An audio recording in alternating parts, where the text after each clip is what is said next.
जा चला बुलावा कैसना भूते तेला भगावा रे कोनो डॉक्टर लावा रे मोर बने इलाज करावा कोनो डॉक्टर लावा मोर बने इलाज करावा।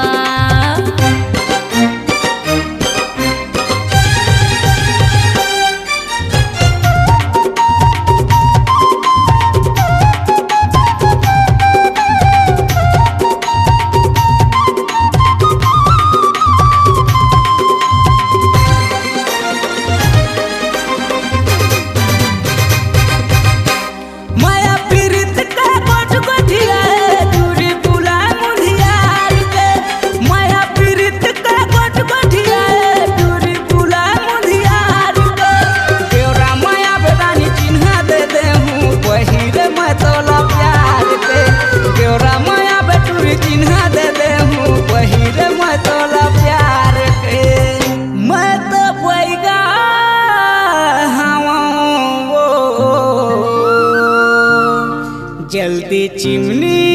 दिया लावा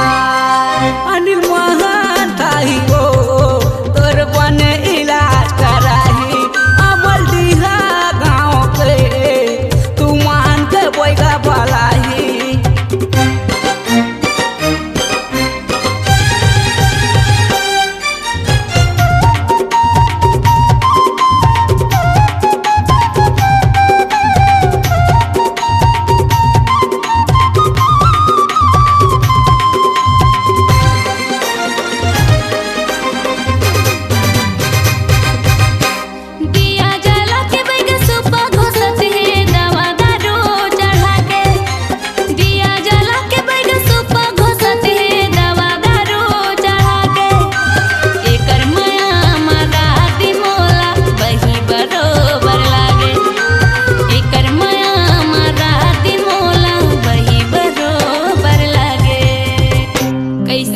लागे मोंगरा